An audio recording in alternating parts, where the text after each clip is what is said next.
Hi. Hi. I am Dawn's granddaughter, Rachael Williams. I always took pride in the fact that even as an adult, as a 30-year-old woman, Grandpa Don would introduce me as the grandchild that would help him clean fish. Woohoo! Woohoo! It's a pretty messy, slimy task, but one that granted me a lot of extra time with Grandpa and his stories.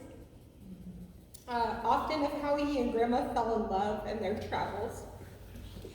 He never tired of telling the same story over and over. Anyone who knows him knows that. And he always told them with so much joy, especially the ones about sharing his life with Grandma. You can't think of our Grandpa without thinking of fishing.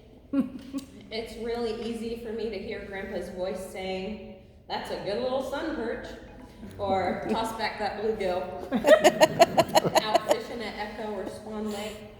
I miss being out on the boat with him and Uncle Larry with their back and forth, "Hey brother, okay brother." And I think of them every time my daughter calls our son Bodie brother instead of his name. It was a fisherman's menu at Grandma and Grandpa's house, which was so fun as a kid to eat what you just caught. And I learned so much from that. Writing this forced me to process that my kids will only experience my grandpa through our stories. And the stories that we tell are so important. Amen. And so these are some of the things that I will tell them. Grandpa lived a phenomenally simple and full life.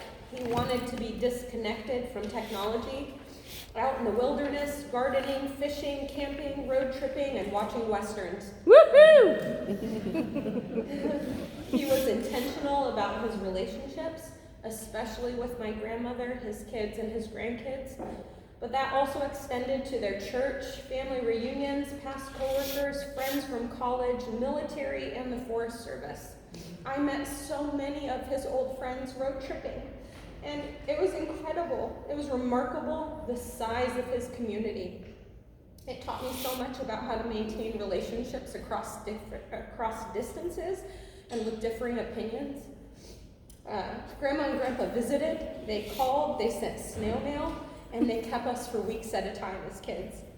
I will miss my grandpa's yearly handwritten card that he copied and sent to everyone he knew. He always included in it what he was doing for the year and all the mischievous things him and Grandma had gotten up to.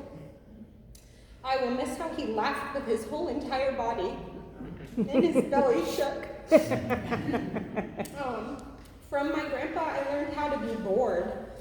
I learned how to be in love and how to be creative and out of the hustle of life.